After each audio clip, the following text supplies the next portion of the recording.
Hello friends, అందరికీ నమస్కారం. Welcome to my channel Aadya stories 2026. మనసా మరలా చోటియ్యవే నీ మదిలో ఎపిసోడ్ 23. ప్రశాంత్ వాళ్ళ ఇంటికి వెళ్ళిన మౌనిని ప్రశాంత్ ఈవినింగ్ వచ్చిన తర్వాత వాళ్ళ అత్తగారు రాజీ గారు, కాస్త ఫ్రెష్ అయ్యిరా, వాడితో ఒకసారి మాట్లాడు, ఈలోగా కాఫీ పైన మీ రూమ్కి పంపిస్తాను అని చెప్తారు రాజీగారు. మౌని మొహమాటంగానే సరేనంటూ పైకి వెళ్ళి ప్రశాంత్ రూంలోకి అడుగు పెట్టడానికి ఆలోచిస్తూనే కాసేపు గడిపేస్తుంది.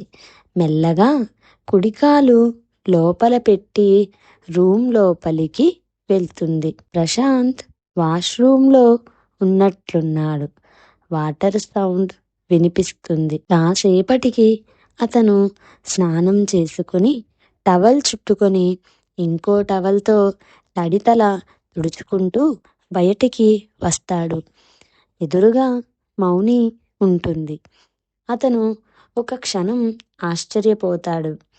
అతన్ని అలా చూసి మౌని వెంటనే వెనక్కి తిరుగుతుంది. సారీ అంటూ డ్రెస్సింగ్ రూమ్లోకి వెళ్ళి టీషర్ట్, ట్రాక్ ప్యాంట్ వేసుకొని బయటకి వస్తాడు ప్రశాంత్. వెళ్ళు, ఫ్రెష్ అయ్యి రా అని చెప్తాడు మౌనికి. వాష్రూమ్లోకి వెళ్ళి ముఖం కడుక్కుని బయటకి వస్తుంది మౌని. తనకి ఏం మాట్లాడాలో అర్థం కాదు. కూర్చో మౌని అంటూ సోఫా చూపిస్తాడు ప్రశాంత్. కానీ మౌని కూర్చోకుండా అలాగే నిలబడి ఉంటుంది. సారీ మౌని, మిమ్మల్ని ఇబ్బంది పెట్టినందుకు. నాకు తెలుసు నీకు ఇక్కడికి రావడం ఇష్టం లేదని, కానీ పెద్దవాళ్ళందరితో కలిసి తప్పక వచ్చి ఉంటావు. ఇక మీదట నీకు ఇలాంటి ఇబ్బంది రాదు.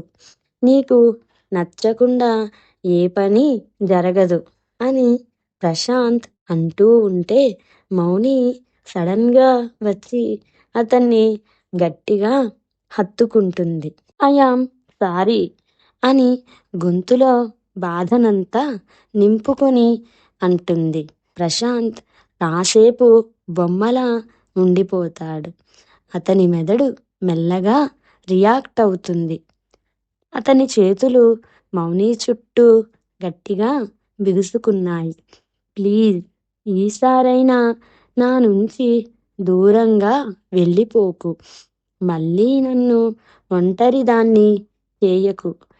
నువ్వు లేకపోతే ఇక నేను ఒంటరిగా బ్రతకలేను అని అంటూ ఉంటుంది. ఆమెను ఇంకా దగ్గరగా హత్తుకుని ఆనందంగా థ్యాంక్ యూ సో మచ్. మళ్ళీ మరోసారి నీకు దగ్గరయ్యే అవకాశం ఇచ్చినందుకు, మరలా నీ మనసులో చోటు ఇచ్చినందుకు. ఎప్పటికీ నీ చేతిని వదలను, ప్రామిస్ అంటాడు ప్రశాంత్. ఒకరి కౌగిలిలో ఒకరు చాలా సేపటి వరకు అలాగే ఉండిపోతారు. ఒకరి కన్నీళ్లు ఇంకొకరి భుజాలని తడిపేస్తున్నాయి. ఎందుకు నాకు చెప్పకుండానే లండన్ వెళ్ళిపోయావు? నన్ను లేపి చెప్పి వెళ్ళాల్సింది కదా. ఒక ఫ్లైట్లో వస్తానని చెప్పి ఇంకొక ఫ్లైట్లో వచ్చావు. నువ్వు క్రాష్ అయిన ఫ్లైట్లో ఉన్నావేమోనని ఎంతగా భయపడ్డానో తెలుసా? మళ్ళీ నువ్వు నన్ను వదిలి దూరంగా వెళ్ళిపోయావేమో, మళ్ళీ ఒంటరిగా బ్రతకాల్సి వస్తుందేమో అని చాలా చాలా భయమేసింది. ప్లీజ్, సరదాకి అయినా ఎప్పటికీ నా చేతిని వదలొద్దు. నువ్వు లేకుండా నేను బ్రతకలేను ప్రశాంత్ అంటూ తనని ఇంకా గట్టిగా హగ్ చేసుకుంటుంది మౌని. ఆమె కన్నీళ్లు అతని గుండెలని తడిపేస్తున్నాయి. ఆమెని మనస్ఫూర్తిగా ఏడవనిచ్చి కాసేపటికి దూరం జరిపి ఆమె ముఖాన్ని తన 2 చేతులతో పట్టుకుని ఐ లవ్ యూ రా, లవ్ యూ సో మచ్ అని అంటూ ఆమె నుదిటిపై ముద్దు పెట్టుకొని హ్యాపీ వెడ్డింగ్ యానివర్సరీ అని అంటాడు ప్రశాంత్. ఆమె ఆశ్చర్యంగా చూస్తూ ఉంటే గడియారం వైపు ఆమె ముఖం తిప్పుతాడు. రాత్రి 12 గంటలు అయింది. ఇవాళ మన పెళ్లి రోజు. నిన్ను సర్ప్రైజ్ చేద్దామని, నీకు నా ప్రేమని మరోసారి ఎక్స్ప్రెస్ చేయాలని త్వరగా వచ్చి హోటల్లో రూమ్ బుక్ చేసి క్యాండిల్ లైట్ డిన్నరు ఏర్పాటు చేశాను. కానీ ఈలోపే ఈ ఫ్లైట్ క్రాష్ సంఘటనతో మీరందరూ చాలా భయపడిపోయారు. ఐ యామ్ సారీ నిన్ను భయపెట్టినందుకు అంటాడు ప్రశాంత్. మౌని అతని గుండెలపై అలాగే తల పెట్టుకొని మీకు కూడా హ్యాపీ యానివర్సరీ అంటుంది. ప్రశాంత్ మౌని గడ్డం పట్టుకొని పైకెత్తి కెన్ ఐ కిస్ యూ అని అంటాడు. ఆమె ఏమీ మాట్లాడకపోవడంతో సారీ, చాలా బెంగగా ఉంది అందుకే అని చిన్నగా అంటూ ఇట్స్ ఓకే, సిరి అల్లరి చేసిందా అని అడుగుతాడు పడుకున్న సిరి తల నిమురుతూ. మౌని నెమ్మదిగా లేదన్నట్టు తల ఊపుతుంది. కిందకి వెళ్దాం పద, చాలాసేపైందిగా వచ్చి అంటాడు. సరేనని ఇద్దరూ కలిసి కిందకి వెళ్తారు. అందరూ లైట్గా టిఫిన్ తింటారు.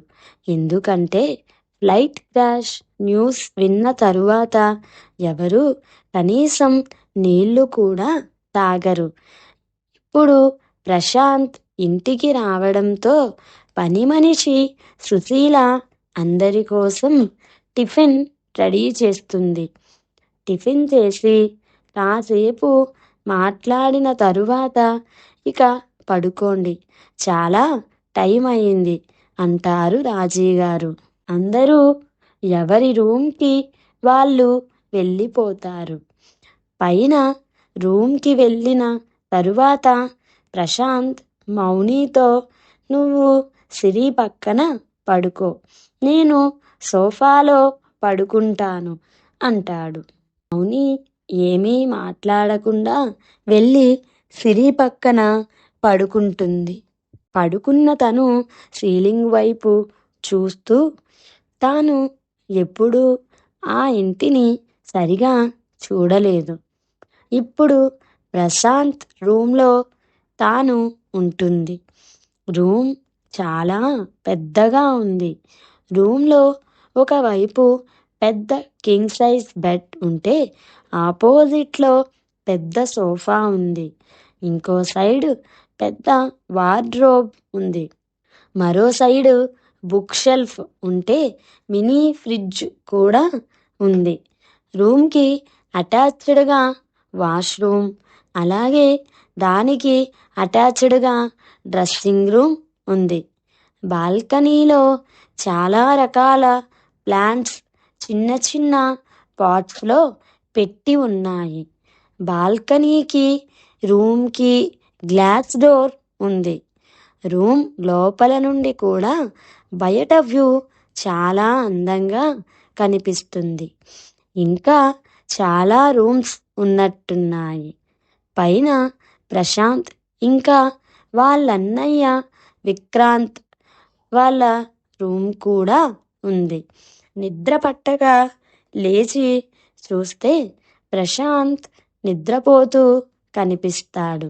బెడ్ దిగి బాల్కనీలోకి వెళ్ళి బయటకి చూస్తూ ఉంటుంది. ఇల్లు కూడా చాలా పెద్దగా ఉంది. మెయిన్ గేట్ నుండి ఇంటి ఎంట్రన్స్కి రావడానికి కనీసం 10 నిమిషాలు సమయం పడుతుంది. ఎంట్రన్స్ నుండి ఇంటికి వచ్చే దారికి ఇరువైపులా గార్డెన్ ఉంది. ఒక పక్కన స్విమ్మింగ్ పూల్ ఉంది. ఇంకోవైపు కృష్ణుడి విగ్రహం ఉండి చుట్టూ వాటర్ ఫౌంటైన్ ఉంది. బాల్కనీలో నిలబడి అలా కిందకి చూస్తుంటే ఆకాశంలోని చంద్రుడు బింబం పూల్లోని నీటిలో పడి ఆ చంద్రుడు చేతికి అందేంత దగ్గరగా ఉన్నాడా అనిపిస్తుంది. వెన్నెల వల్ల పూల్లో నీరు గమ్మత్తుగా మెరుస్తున్నాయి. ఆ ఇల్లు చూస్తుంటే తెలుస్తుంది ప్రశాంత్ వాళ్ళు చాలా రిచ్ ఫ్యామిలీ అని. తనకి ఇక్కడ అన్ని సౌకర్యాలు ఉన్నాయి, కానీ అన్నిటినీ వదులుకొని తన కోసం, పాప కోసం వాళ్ళుండే చిన్న ఇంటిలో అడ్జస్ట్ అయ్యాడు. కానీ తాను ఎప్పుడూ అతన్ని కనీసం మనిషిలా కూడా చూడలేదు. ఇంకా ఇంటి మీద పడి తేరగా తింటున్నాడని చాలా మాటలు అంది. ఏ రోజు అతను కోప్పడి తనను వదిలి వెళ్ళాలని కానీ తనకి ఇంత డబ్బుందని కానీ అన్నదే లేదు. వెనక్కి తిరిగి నిద్రపోతున్న ప్రశాంత్ వైపు చూస్తుంది. నిద్రలో కూడా అతని ముఖం ఎందుకో ముడుచుకుని కనుబొమ్మలు ముడిపడి అసౌకర్యంగా ఉంది. లోపలికి వెళ్ళి అతని నుదిటిపై చేయి వేసి జుట్టుని వెనక్కి అంటూ ఉంది. తన చేతి స్పర్శ తగలగానే ముడుచుకున్న కనుబొమ్మలు విడిపడి మౌని చేతిని పట్టుకొని, నిన్ను వదలలేనురా, నన్ను మన్నించి మరోసారి నీ మనసులో చోటియ్యవా బంగారు అంటూ కలవరిస్తూ ఉంటాడు ప్రశాంత్.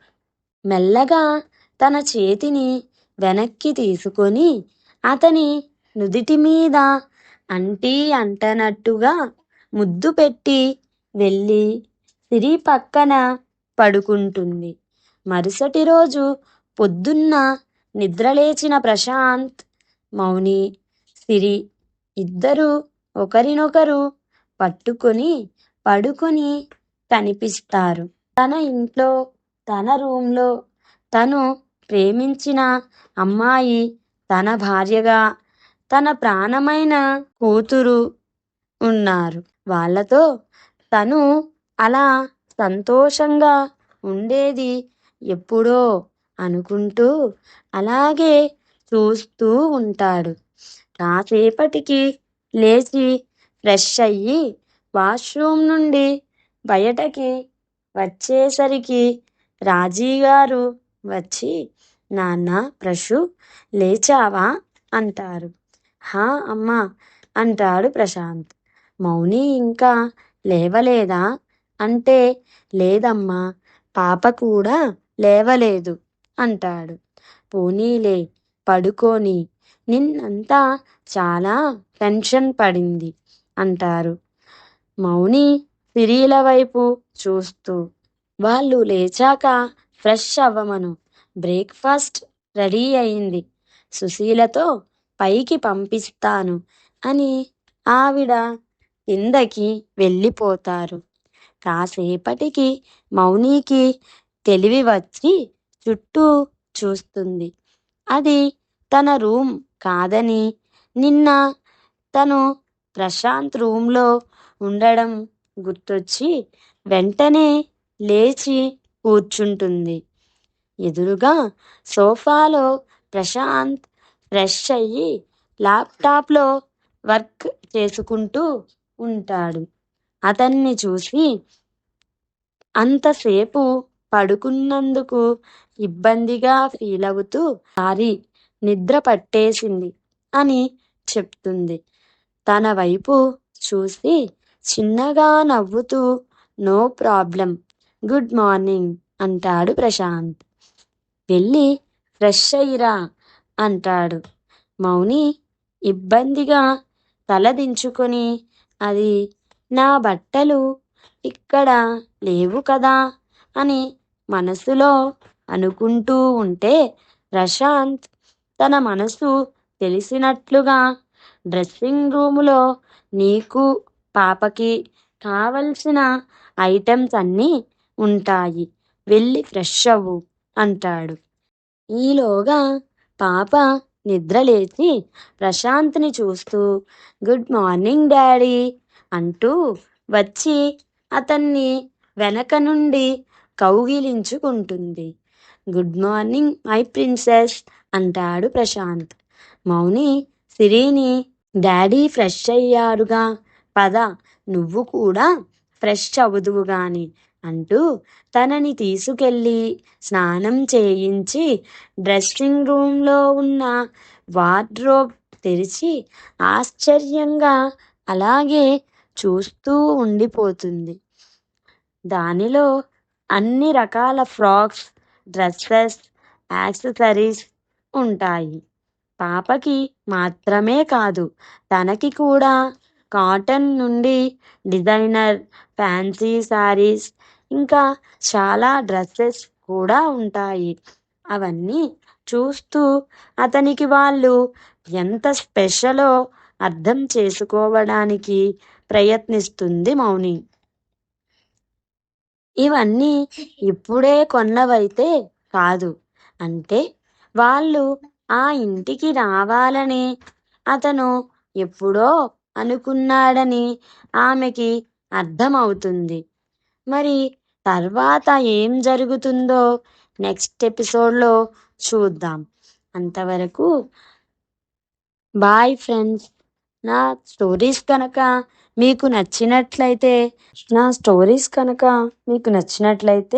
నా ఛానల్ని లైక్ చేయండి, షేర్ చేయండి, అలాగే తప్పకుండా సబ్స్క్రైబ్ చేసుకోండి. స్టోరీ ఎలా ఉందో కామెంట్ చేయడం మాత్రం మర్చిపోకండి. Bye friends.